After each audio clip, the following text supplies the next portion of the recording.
नमो सिद्धाणं नमो आयर्याणं नमो उवज्झायाणं नमो लोये सौवसाहुणम् नमः श्रीवर्धमानाय निर्धूतकलिलात्मने सालोकानां त्रिलोकानां यद्विद्यादर्पणायते। मांगलिक ग्रंथ श्री रत्नकरण जी शावकाचार्य, इसके रचयिता आचार्य भगवान श्री समंत भद्र स्वामी हैं।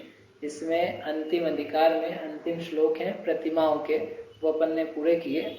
अंतिम प्रतिमा थी जिसका नाम है उद्दिष्ट विरत, और उद्दिष्ट विरत के अंतर्गत ये देखा था कि अकेला आहार ही उद्दिष्ट का त्याग हो ऐसा नहीं है, जो अन्य भी उपधि और बसती का ने रहने का स्थान है वह भी उद्दिष्ट नहीं हो, इस प्रकार का उसके त्याग रहता है। यानी उद्दिष्ट अर्थात मेरे ही नाम से बनाई गई हो, इस प्रकार की वस्तु को वो ग्रहण नहीं करते। सामान्य रूप से जो बनी हो, जो किसी भी व्यक्ति के लिए रहने के लायक हो, ऐसी वह वस्तिका को या वस्त्र आदि को ग्रहण करते हैं। वस्त्र है ना जो उनकी आवश्यकता के, उसको समझना। कल ये कहा था आरिका जी की 15 मीटर की साड़ी, इस टाइप का कुछ कहा था मैंने। वो 15 मीटर नहीं, 16 हाथ है। हाथ का जो पैमाना है उससे 16 हाथ की जो साड़ी है उतनी होती है। सामान्य जो साड़ियाँ होती है उससे दुगुनी लगभग, क्योंकि उसी में वो जो बाकी सब अंतर वस्त्र होते हैं वो सब भी होते नहीं, एक साड़ी से ही पूरा काम चल जाता है। इसलिए वो 16 मीटर या 15 मीटर मैंने कह दिया था शायद, तो उसकी जगह 16 हाथ की साड़ी, ऐसा क्लियर ठीक कर लेना उसे। फिर एक प्रश्न था पहले जो अपना आया था, ये तो अपना पूरा हो गया इसमें।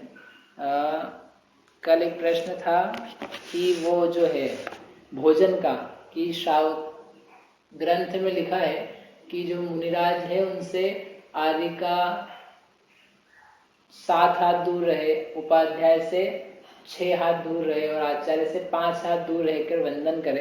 तो इस प्रकार का नियम दिया है। फिर आहार का क्या है, तो आहार क्या है, आहार के समय के भाव और अन्य समय के भाव अलग प्रकार के। हमने महाराज से, आचार्य ऋषि से पूछा था, इधर विश्वनाथ सागर जी महाराज है, तो उनसे पूछा था जा करके, तो महाराज ने कहा वो सामान्य बराबर व्यवस्था है, लेकिन आहार जो है, आहार के लिए अलग बात है। आहार देते समय जो भी श्रावक श्राविका है उसके मातृ तुल्य परिणाम रहते हैं। जैसे बालक को भोजन कराया जाता है तो वो माता जैसे हर्ष से कराती है, उसी प्रकार का वहाँ पर भोजन के समय, आहार के समय परिणाम है। इसलिए वो आहार के लिए इतना दूर, इतना लंबा चम्मच नहीं लाया जा सकता कि उससे दिया जाए। वो जो आहार का देना है वो तो उसी प्रकार से समीप में ही दिया जा सकता है, और उस समय के परिणाम बिगड़ेंगे, खराब होंगे, ऐसी शंका नहीं रखना, क्योंकि आहार देते समय श्रावक के परिणाम अलग ही होते हैं। और वास्तव में आप देख करके तो समझ में आ जाएगा कि उस समय के उस जाति के परिणाम बहुत ही भिन्न होते हैं, क्योंकि वो जो आहार के समय विशुद्धि रहती है, एक दान का परिणाम रहता है, प्रसन्नता रहती है, आह्लाद रहता है, वो भिन्न प्रकार का है, अन्य काल में भिन्न है। हाँ इतना है, लेकिन जो अन्य काल है उसमें मुनिराज से और श्राविका है या आदिकाएं हैं या छुल्लिका है या स्त्री वर्ग है बेसिकली, तो वो उतना दूर उनको रहना चाहिए। यदि नहीं रहती हैं तो वो एक दोष है। समझो उनका जो ब्रह्मचर्य है उसमें कुछ अतिक्रम व्यतिक्रम रूप दोष लगा करते हैं, तो वो दोषपूर्ण है, लेकिन ऐसा नहीं है कि उसके कारण से पूरा व्रत ही मान लिया जाए कि खत्म ही हो गया, नष्ट ही हो गया। ठीक है, कोई मुनिराज स्त्री के पास जाना ही चाहे तब तो खत्म ही बात है, लेकिन जाना चाहते नहीं, लेकिन वो आप देखो जब निकलते हैं महाराज वगैरह तो अपने आप वो सामने से आ करके, कोई नजदीक है, कोई ऐसी है, पास में है, थोड़ी दूर है, तो वो उनका विवेक उनको रखना चाहिए। इस प्रकार से फिर भी यदि ना रखें तो मुनिराज के लिए कुछ दोष रूप बात है। निर्दोष नहीं है वह, लेकिन ऐसा भी नहीं है कि व्रत का भंग, अनाचार रूप आचरण हो गया हो। अतिचार या उससे भी हल्का जो अतिक्रम व्यतिक्रम होते हैं वो जानना। ये एक कल का प्रश्न था। दूसरा एक प्रश्न था पहले का, संदीप का। अपन ने जब ये कहा था कि सम्यक दृष्टि है कोई व्यक्ति, तो वो कोई सम्यक दर्शन के बारे में वर्तमान में ये नहीं कह सकता है कि मैं सम्यक दृष्टि हूँ, मतलब मैं वर्तमान में जहाँ भी हूँ तो मैं ये नहीं कह सकता पक्के से, श्योरिटी से कि मैं सम्यक दर्शन को अभी ग्रहण किए हुए हूँ। व्यक्ति ये तो कह सकता है कि मुझे सम्यक दर्शन प्राप्त हुआ था, मैंने सम्यक दर्शन के लिए संवेदन किया था, मुझे मेरी आत्मा का अनुभव हुआ था, इस प्रकार का भूतकाल का तो कह सकता है। लेकिन वर्तमान में ये कोई कहे कि मैं ही सम्यक दृष्टि हूँ, तो ऐसा कहना संभव नहीं हो पाता। क्यों नहीं हो पाता? क्योंकि सम्यक दर्शन केवल विशुद्धि परिणाम की नाम नहीं है, परिणाम के साथ में ऐसा भी है कि कर्म जो है मिथ्यात्व, मोहनीय, उस मोहनीय कर्म का होना चाहिए क्षयोक्षम, अर्थात वह सम्यक्त्व रूप प्रकृति देशघाती उसका उदय, उसके अलावा मिथ्यात्व, सम्यक मिथ्यात्व रूप जो सर्वघाती प्रकृति है दर्शन मोह की, उसका उदयाभावी क्षय, सर्वघाती का सदावस्थारूप उपशम, वो जो एक कर्म की कार्मिक व्यवस्था है वो भी बनती है। और ऐसा बनने पर छायोक्षमिक सम्यक तो होता है, छायिक तो हो नहीं रहा और वर्तमान की अपेक्षा से कह रहे हैं। और औपशमिक सम्यक्त्व है तो वो तो रहते ही अंतर मुहूर्त है, तो जब रह रहा है तब तो आपको पता ही है कि संवेदन है।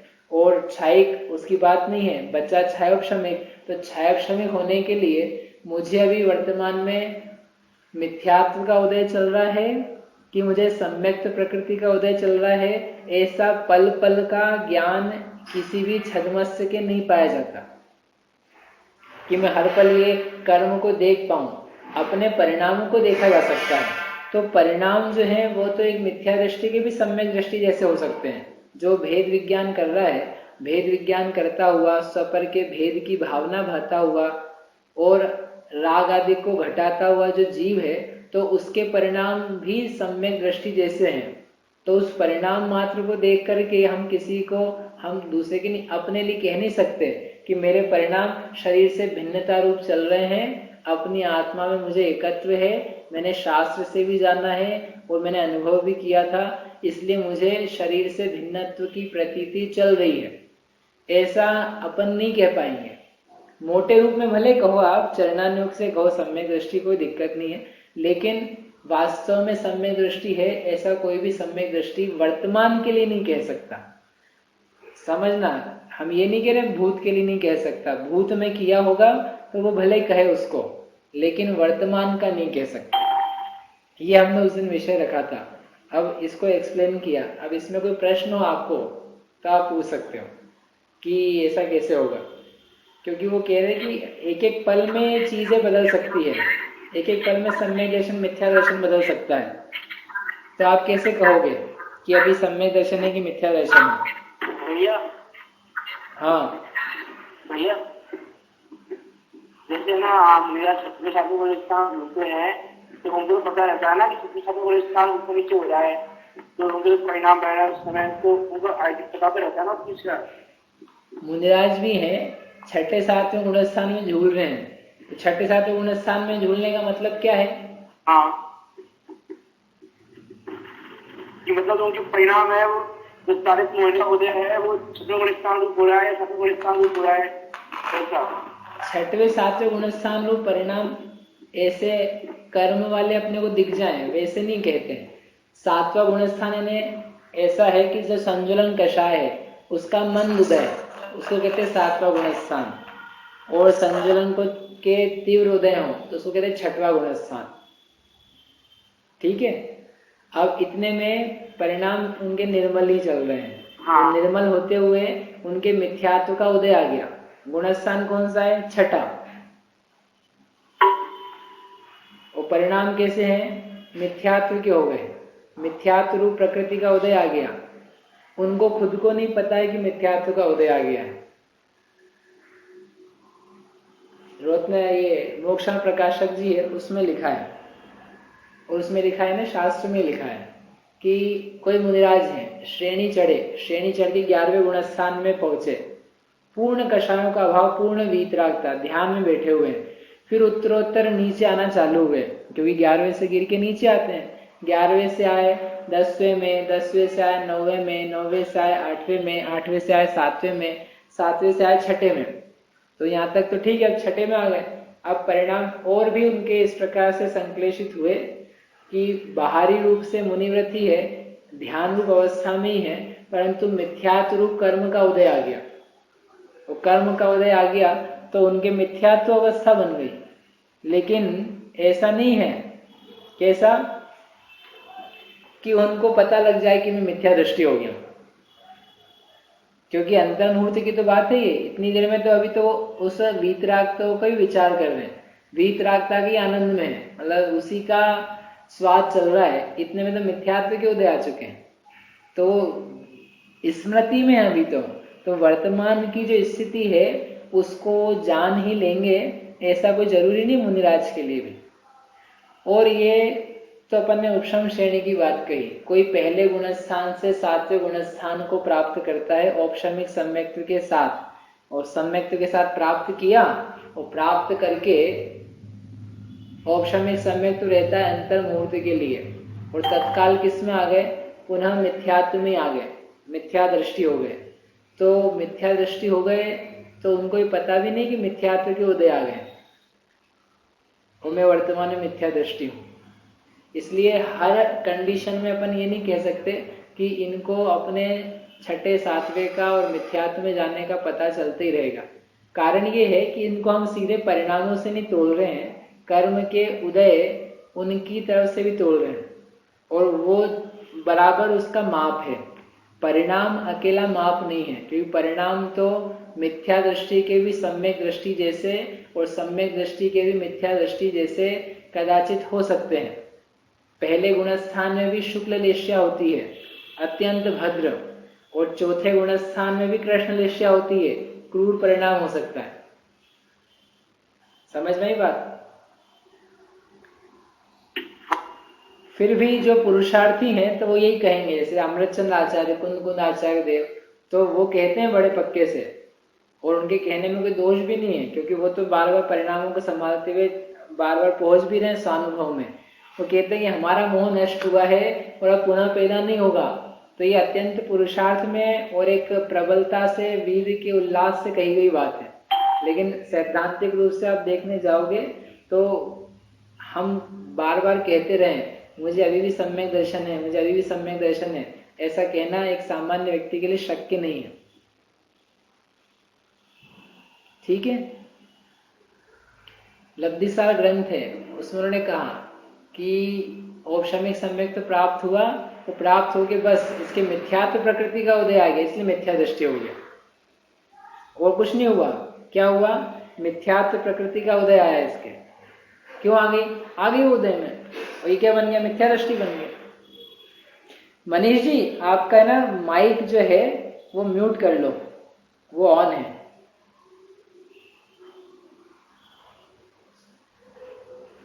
ठीक है, ठीक है, आगे संदीप समझ में।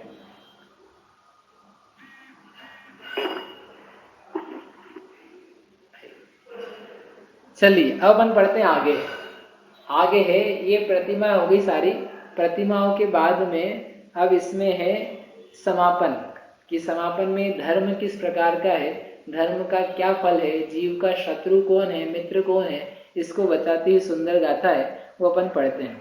गाथा नंबर 148 है। जो आगम का ज्ञाता तप करता हुआ ऐसा मानता है वही श्रेष्ठ ज्ञाता होता है। यह इस प्रकार से अब कहते हैं। पापमरातिर्धर्मो बन्धुर्जीवस्य चेतिनेश्चिन्वन् समयं यदि जानीते श्रेयो ज्ञाता ध्रुवं भवति। पापम अराति बंधुः धर्मः जीवस्य, जीवस्य ने जीव का, जीव का क्या है, पापम अराति ही, पाप जो है वह अराति है, अराति यानी शत्रु है, पाप ही जीव का शत्रु है। और जीव का बंधु, बंधु यानी मित्र, प्रिय, वह कौन है, धर्म, जो धर्म है वह जीव का बंधु है, और जो पाप है वह जीव का शत्रु है। इति इस प्रकार से निश्चिन्वन, निश्चिन्वन अर्थात निश्चय करता हुआ, ऐसा दृढ़ निर्णय करता हुआ जो श्रावक है, वह यदि समयम जानीते, समय को जानता है, तो वह समय को जानता हुआ ध्रुवम निश्चित रूप से श्रेयो ज्ञाता भवति, उत्कृष्ट ज्ञाता होता है, श्रेष्ठ ज्ञाता होता है। अर्थात इसमें एक बहुत सुंदर सूक्ति भी दी है और क्या करना है वो भी दिया है। ये समापन है ना, अब 3 श्लोक बचे हैं, 148, 49, 50, ये 11 प्रतिमाएं पूरी हो गई। अब आचार्य महाराज ने शुरू में प्रतिज्ञा करी थी। क्या प्रतिज्ञा करी थी? किसी को याद है? दूसरे नंबर का श्लोक। पहले श्लोक में तो मंगलाचरण किया था, दूसरे श्लोक में प्रतिज्ञा करी थी। किस बात की प्रतिज्ञा करी थी? देशयामि समीचीनम धर्मम कर्म निवर्णहम संसार दुःखतः सत्वान यो धरत्युत्तमे सुखे। अर्थात आचार्य ने कहा था कि जो ये धर्म है, जो कि जीवों को, प्राणियों को दुख से उठा करके, संसार के दुख से उठा करके मोक्ष रूपी सुख में या श्रेष्ठ सुख में रखता है, उसको बोलते हैं धर्म। वह देशयामी, मैं उसको कहने की प्रतिज्ञा करता हूँ। अर्थात आचार्य ने दूसरे श्लोक में प्रतिज्ञा करी थी कि हम धर्म को कहेंगे, और तीसरे सूत्र से लेकर के 147 नंबर तक उन्होंने उस धर्म का व्याख्यान किया। धर्म क्या बताया था वहां पे? सदृष्टि ज्ञान वृत्तानि धर्मम धर्मेश्वरा विदु, जो सम्यक दर्शन ज्ञान चारित्र है वे ही धर्म के ईश्वर स्वामी ने धर्म कहा है। यदि ये प्रत्यनीकानी, जो इससे विपरीत मिथ्या दर्शन ज्ञान चारित्र है, वे धर्म नहीं है, वे दुख रूप हैं। इस प्रकार की जो प्रारंभ में प्रतिज्ञा की थी उसको समापन कर रहे हैं, याद दिला रहे हैं कि हमने प्रतिज्ञा को भी पूरा किया, और उसके अलावा पुनः धर्म जो है वह जीव को सुख को देने वाला है, इसलिए धर्म तो है बंधु, और धर्म से विपरीत जो अधर्म रूप चीजें हैं यानी पाप है, वह पाप जीव का शत्रु है। क्या शत्रु है? पाप शत्रु है। और भला क्या है? धर्म। लेकिन विचारना कि अपने को भला क्या लगता है और बुरा क्या लगता है। परिग्रह, हिंसा, झूठ, चोरी, पर स्त्री, ये प्रिय हैं कि इनसे बच करके निज आत्मा की परिणति या अहिंसा, सत्य, अचौर्य, ब्रह्मचर्य, अपरिग्रह, इस प्रकार की जो उत्तम वस्तुएं हैं धर्म रूप, वो अपने लिए प्रिय है। ये सारा सत्य, अहिंसा, ये तो है आत्मा के बंधु। क्षमा, मार्दव, आर्जव, ये है धर्म, ये है आत्मा के बंधु। और इससे विपरीत क्रोध, मान, माया, लोभ, ये है शत्रु। क्रोध शत्रु है, मान शत्रु है, माया शत्रु है, लोभ भी शत्रु है। और इन सबको पैदा करने वाला जो इनकी जड़ है ऐसा मोह, वो मोह शत्रु है। और निर्मोह भाव, धर्म भाव, निर्ममत्व भाव, वह कैसा है? वो बंधु है। ऐसा धर्म के प्रति विचार करना, वास्तव में धर्म प्रिय लगना, ये बहुत बड़ी निधि है, ये बहुत बड़ी शक्ति है। अधर्म से अरुचि होना, पाप कार्यों से अरुचि होना, उनसे बचने की भावना होना, निज आत्मा के उद्धार का विचार होना, और धर्म यानी शास्त्र आदि के द्वारा जो बात बताई जाती है उसमें श्रद्धा होना, ये बहुत बड़ा गुण है जीव का। और वर्तमान काल में तो विशेष रूप से धर्म में रुचि है, यानी वास्तव में इसने अपने आप का रक्षण किया, ये अपनी आत्मा को दुखों से बचा रहा है। कोई भी व्यक्ति भाई धर्म में लगा हुआ दिखे तो उसकी अनुमोदना करना, प्रशंसा करना, वो धर्म से च्युत नहीं हो जाए, शुभ भावों से च्युत नहीं हो जाए, शुद्ध भावों से गिर नहीं जाए, रत्नत्रय को भला मानने से हट नहीं जाए, इस प्रकार का उसका परिणाम रहे, ये भली चीज है। कोई मंदिर भी जाता हो ना तब भी प्रशंसनीय है, भले विशेष कार्य नहीं करता हो, कोई पूजन ही करता हो अकेली, वो प्रशंसनीय है। कोई जिनेन्द्र भगवान के विधान पंचकल्याण का भी कराता हो, वो प्रशंसनीय है। उसको ग्लानि से मत देखना कि इनको तो कुछ आता ही नहीं है, ये कुछ जानते ही नहीं है। अरे ये धर्म में इतनी भी रुचि है, ये इसके लिए बंधु का काम करती है, और जितना इसके पाप पाया जा रहा है वो उसके लिए हितकारी है, लेकिन जितना पॉजिटिव है उतना तो पॉजिटिव देखें उसे। वो उनका ये सूत्र जो है ना, बंधु जीवस्य धर्म, धर्म हमारा बंधु है, धर्म हमारा नाथ है। 10 लक्षण की पूजा में उसमें बहुत सुंदर श्लोक है। धर्म जगत का सेहरा, धर्म हमारा नाथ, धर्म जगत का सेहरा, भव भव में हो साथ, और न वांछा मन विषय। टेकचंद जी की पूजा है, उसमें लिखा हूं धर्म हमारा नाथ, धर्म हमारा नाथ है। यहाँ पे बंधु लिखा है, वहां लिखा है धर्म हमारा नाथ, नाथ यानी स्वामी है, यह धर्म हमारा मालिक है। धर्म के आधार से हम जीते हैं। अपन पढ़ते हैं पूजा में, चिर रक्षक धर्म हमारा हो धर्म हमारा चिर साथी, जग में न हमारा कोई था, हम भी न रहे जग के साथी। ये जो धर्म है, ये धर्म ही हमारा चिर रक्षक हो। वहां तो क्या पढ़ते हैं, हो धर्म हमारा चिर साथी। लाइन वो लिखी है, पढ़ना कैसा चाहिए, हे धर्म हमारा चिर साथी। धर्म हमारा चिर साथी हो, ये हमारी भावना नहीं है, हमारा तो साथी है वास्तव में। हमने उसको स्वीकार किया है कि हमारा नाथ है, बंधु है, साथी है, सखा है, सगा है, हमारा रक्षक है, हमारी शरण है, यही मंगल है, यही उत्तम है। और रोज पढ़ते हैं मंगल उत्तम शरण के रूप में। इतना भाव आना, ये निश्चित मन का अर्थ बता रहे हैं आपको। निश्चित करना, वचन में नहीं रहना। जब कोई तकलीफ हो तो समझ में आए कि धर्म ही शरण है। जब पुण्य के उदय की सामग्री मिलती हो तब भी समझ में आए कि धर्म ही शरण है। ऐसा नहीं कि बस पाप में आपत्तियों में याद आए और जो अनुकूलताएं हैं उनमें उसको भूल जाए। जैसे अपन लौकिक माता पिता के साथ कर देते हैं कि जब तक विपत्ति रहती है, आवश्यकता रहती है, तब तक उनकी शरण में है, और एक बार नौकरी लग गई, दुकानदारी चलने लगी, घर से बाहर चले गए, तो वो जो है सो वो जाने उनकी, हम हमारी दुनिया में मस्त हैं। तो क्या अनुकूलता प्राप्त करने पर भुला दिया उनको, और जब वापस से विपत्ति आती है, नौकरी छूट जाती है, काम धंधा नहीं मिलता है, फिर से उनकी शरण में आ जाता है, फिर मिल जाती, फिर छोड़ देता है। तो वो शरण नहीं मानी हुई, ये तो प्रतिकूलता में बचने के लिए, सहारे के लिए आ जाता है।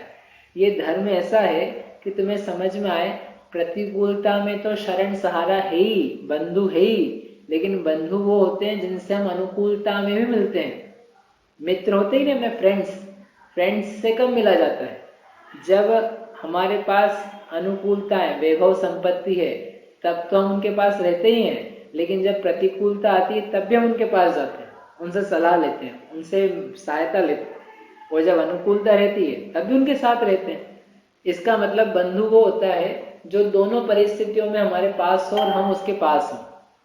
और जब धर्म को कह रहे हैं बंधु है, धर्म मित्र है, तो हम जब अनुकूल परिस्थितियां प्राप्त है, मन के अनुकूल भोग प्राप्त हैं, तब भी धर्म के पास रहें हम, और जब प्रतिकूलता है तब धर्म से सलाह करें, धर्म के नजदीक रहें, धर्म को शरण माने। ऐसा हो जीव का चित्त, मन, निर्णय, तो उसे कहते हैं कि इसने सीख लिया कि धर्म बंधु है, मित्र है, और धर्म से विपरीत जो पाप कार्य हैं वो शत्रु हैं। पाप किसे कहते हैं, बोलो विराग, पाप किसे कहते हैं? कहां गया विराग? नहीं है यहाँ पर। पाप किसे कहते हैं? वैसे सामान्य रूप से कहते हैं पूरे कार्य को। सर्वार सिद्धि में एक परिभाषा भी बहुत अच्छी, पाप यानी जो रक्षा करे। आपको कहा था पहले अणुरत्व के प्रकरण के दौरान, पाप जब आए थे, 5 पाप होते हैं। तो पाप किसे कहते हैं? लेकिन जो रक्षा करे, जो आत्मा की रक्षा करे। रक्षा करे ऐसे कैसे रक्षा करे? आत्मा की जो पुण्य से रक्षा करे उसको बोलते हैं पाप। ऐसा दिया परिभाषा में। उसकी जो वर्ब है ना, क्रिया, वो पा है, मतलब उसको रक्षण के रूप में यूज किया। रक्षा रूप से उसका अर्थ है जो आत्मा की रक्षा करे। आत्मा की रक्षा करने वाला तो धर्म है, लेकिन कि धर्म तो आत्मा की दुखों से रक्षा करता है, और जो पाप है वो आत्मा की सुखों से रक्षा करता है। यानी सुख इसको मिल नहीं जाए, इसके पास सुख फटक नहीं जाए। पाप रहेगा तो सुखी नहीं हो सकता, धर्म रहेगा दुखी नहीं हो सकता।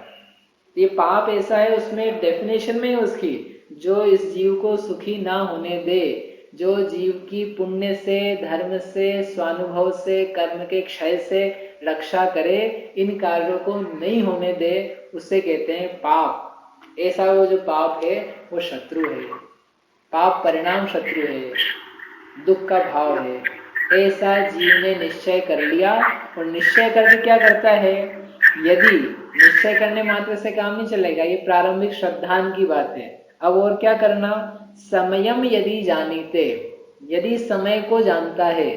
समय का क्या अर्थ है, समय का अर्थ क्या होता है, एक समय का अर्थ होता है आगम, शास्त्र। आगम लिया यहाँ पर, जो आगम को जानता है, निर्णय कर लिया धर्म भला है, अब इतने निर्णय के बाद में जो धर्म को बताने वाले आगम हैं उनका अभ्यास करे, उनको जाने, उनका भाव शुद्ध ज्ञान के अवलंबन से संवेदन करे, तो उसको कहते हैं समय को जानता है। और यदि समय को जानता है तो फिर वह निज आत्मा रूपी समय को भी जानता है। एक समय क्या नहीं करते हैं, समय यानी शास्त्र, समय यानी होता है पदार्थ, पदार्थ यानी 6 द्रव्य, 6 द्रव्यों को समय कहा जाता है। पंचास्तिका है ना, पंचास्तिका की तीसरी गाथा है। समोह, समय किसे कहते हैं, ये 3 लोक रूप समय पदार्थ हैं, 3 लोकात्मक वस्तुएं हैं, पंचास्तिकाएं हैं, इनका नाम दिया समय। यानी 6 द्रव्य 5 अस्तिका, इनको समय कहते हैं।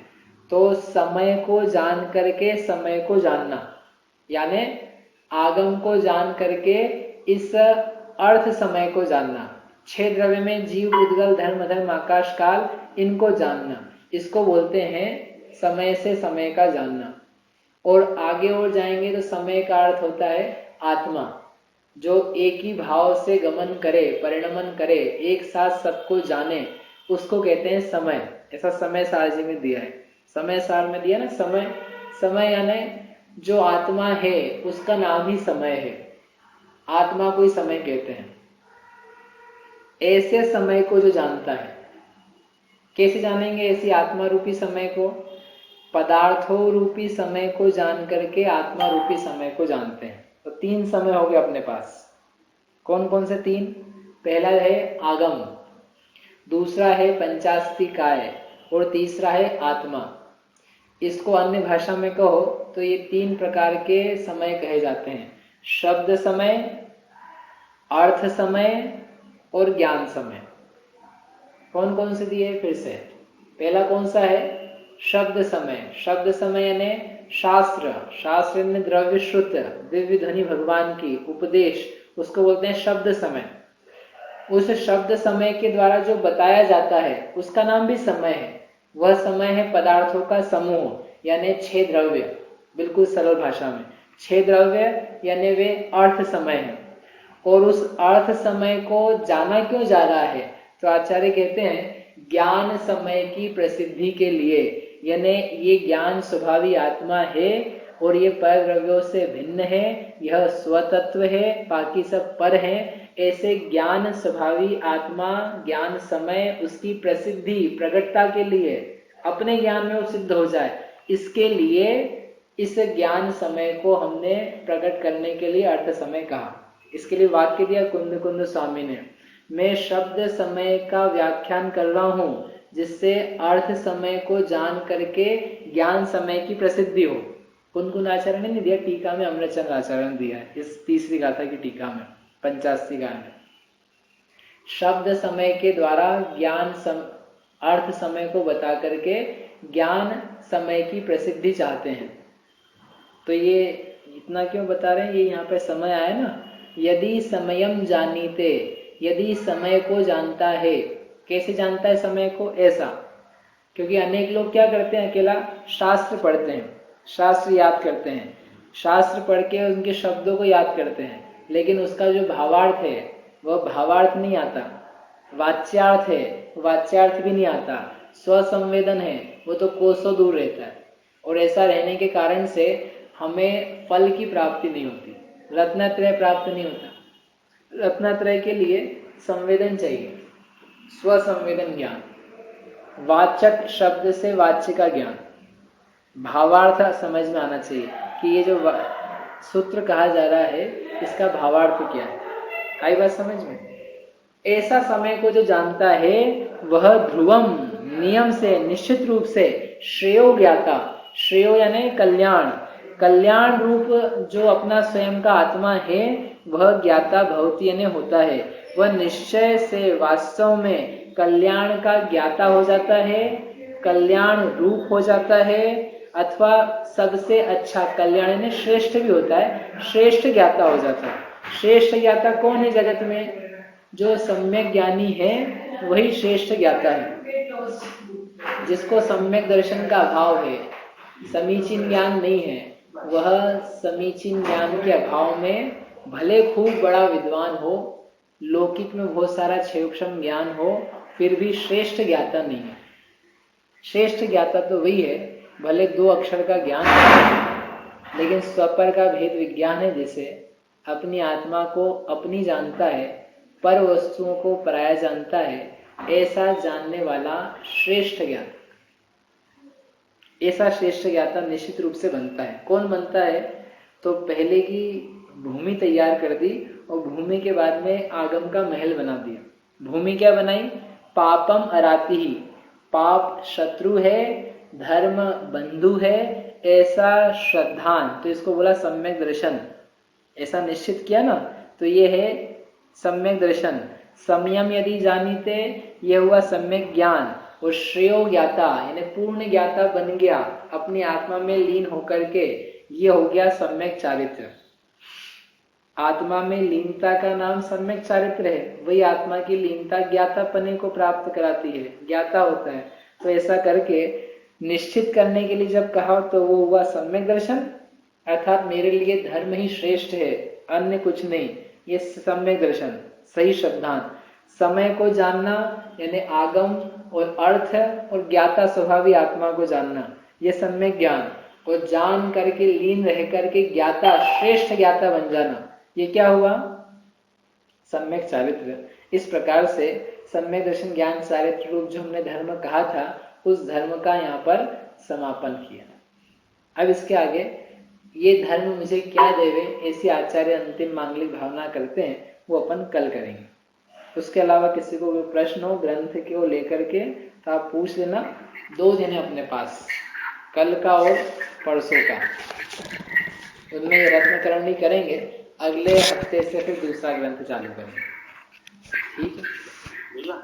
हाँ, भैया आपने कहा कि और मिथ्या दृष्टि जो भेद विज्ञान कर रहा है, तो भी परिणाम एक जैसे हो सकते हैं क्या आपने कहा था कि सभी परिणाम और मिथ्या दृष्टि के परिणाम के जो भेद विज्ञान कर रहा है, हाँ इन सभी के एक जैसे हो सकते हैं। हाँ, तो ये एक समझ में नहीं आया, मतलब सभी मिथ्या दृष्टि के दोनों के परिणाम एक जैसे हो जाएंगे, एक को सम्यक तो एक को मिथ्या, ऐसा कैसे? दोनों को फिर सम्यक नहीं करना चाहिए, हाँ, तो हो जाना चाहिए। इनको प्रश्न है कि सम्यक दृष्टि और मिथ्या दृष्टि के परिणाम यदि आप कह रहे हो एक जैसे हैं, तो एक तो सम्यक दृष्टि और एक मिथ्या दृष्टि है, तो एक जैसे कैसे रहेंगे? तो जो परिणाम है, अपन ज्ञान रूप परिणामों की बात कह रहे हैं। परिणाम, ये जो सम्यक दर्शन है ना, सम्यक दर्शन का संबंध ज्ञान से है कि श्रद्धान रूप प्रतीति से है? इन दोनों में से किससे है? श्रद्धान से है ना। तो वो श्रद्धान और ज्ञान और चारित्र, ये 3 गुण हैं, इन 3 गुणों की अलग अलग परिणति है। जब अलग अलग परिणति है तो सम्यक दृष्टि और मिथ्या दृष्टि के श्रद्धान में अंतर है, लेकिन जो विचार कर रहा है, सोच रहा है, एक मिथ्या दृष्टि भी सोच रहा है मैं शरीर से भिन्न हूं, ऐसा उसका परिणाम चल रहा है और वो उस बात का चिंतन कर रहा है, और एक जो मिथ्या दृष्टि सम्यक दृष्टि है वह भी इस बात का विचार कर रहा है कि मैं शरीर से भिन्न हूं, मेरी आत्मा है, मैं आत्मा हूं, मैं शुद्ध स्वरूपी हूं। मिथ्या दृष्टि भी सोच रहा है मैं शुद्ध स्वरूपी हूं। तो दोनों के परिणाम, श्रद्धान की बात नहीं कह रहे हैं, दोनों के जो परिणाम हैं वो परिणाम समान है कि नहीं, कि उन परिणामों में अंतर है? तो उस ज्ञान की तरफ से आप देखोगे तो आपको परिणाम में समानता भी मिल सकती है। और श्रद्धान जो है उसका, एक का श्रद्धान मिथ्या है तो मिथ्या दृष्टि है, एक का श्रद्धान समीचीन है तो सम्यक दृष्टि है। इसलिए हमने श्रद्धान शब्द का प्रयोग नहीं किया था। जी भैया, तो ज्ञान भी तो मिथ्या ही होगा ना, मतलब ज्ञान हो जाएगा। ज्ञान को मिथ्या कहने का कारण तो मिथ्या दर्शन और मिथ्यात्व का उदय और अनुदय होता है। ज्ञान अपने आप में मिथ्या और सम्यक नहीं हुआ करता, और ज्ञान को मिथ्या सम्यक कहा जाएगा तो पदार्थ के अनुसार कहा जाएगा कि पदार्थ को संशय विपर्य अनध्यवसाय रूप से जानता है तो उसका ज्ञान मिथ्या ज्ञान है। और यदि वो जैसा पदार्थ है वैसा कह रहा है, वैसा सोच रहा है, तो उसका ज्ञान ठीक ज्ञान है, लेकिन प्रयोजन भूतता का कार्य नहीं करता इसलिए उसको मिथ्या कह देते हैं। तो वो मोक्ष मार्ग की विवक्षा है। आप सामान्य रूप में देखोगे तो वो विवक्षा से ज्ञान का मिथ्या समीचीनपना नहीं कहा जाता।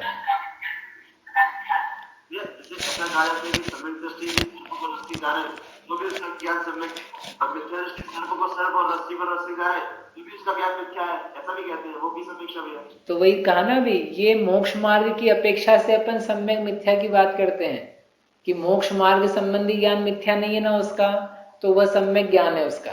किसका? जो सम्यक दृष्टि है वह सर्प को रस्सी जाने, रस्सी को सर्प जाने, तो भी उसका ज्ञान सम्यक है। क्यों सम्यक है? क्योंकि इसका मोक्ष मार्ग से कोई संबंध नहीं है। मोक्ष मार्ग संबंधी जो सही जानेगा तो वो समीचीन ज्ञान, विपरीत जानेगा वो मिथ्या ज्ञान। इसलिए लौकिक ज्ञान और अन्य से विषय संबंधी ज्ञान उसके समीचीनता या मिथ्यापने से यहाँ प्रयोजन नहीं लेता। बाकी आप देखने जाओगे तो उसका ज्ञान मिथ्या है, गलत ज्ञान है, वो अज्ञान रूप है। लेकिन यहाँ मोक्ष मार्ग का प्रयोजन है तो उसको समीचीन मिथ्या वैसा नाम देते हैं। ठीक है, और कोई प्रश्न हो तो आप लिख देना, अपन कल कर लेंगे, अभी यहीं तक करते हैं। जा वाणी के ज्ञान ते सूझे लोकालोक, सो वाणी मस्तक नवो सदा देत हो ढोक।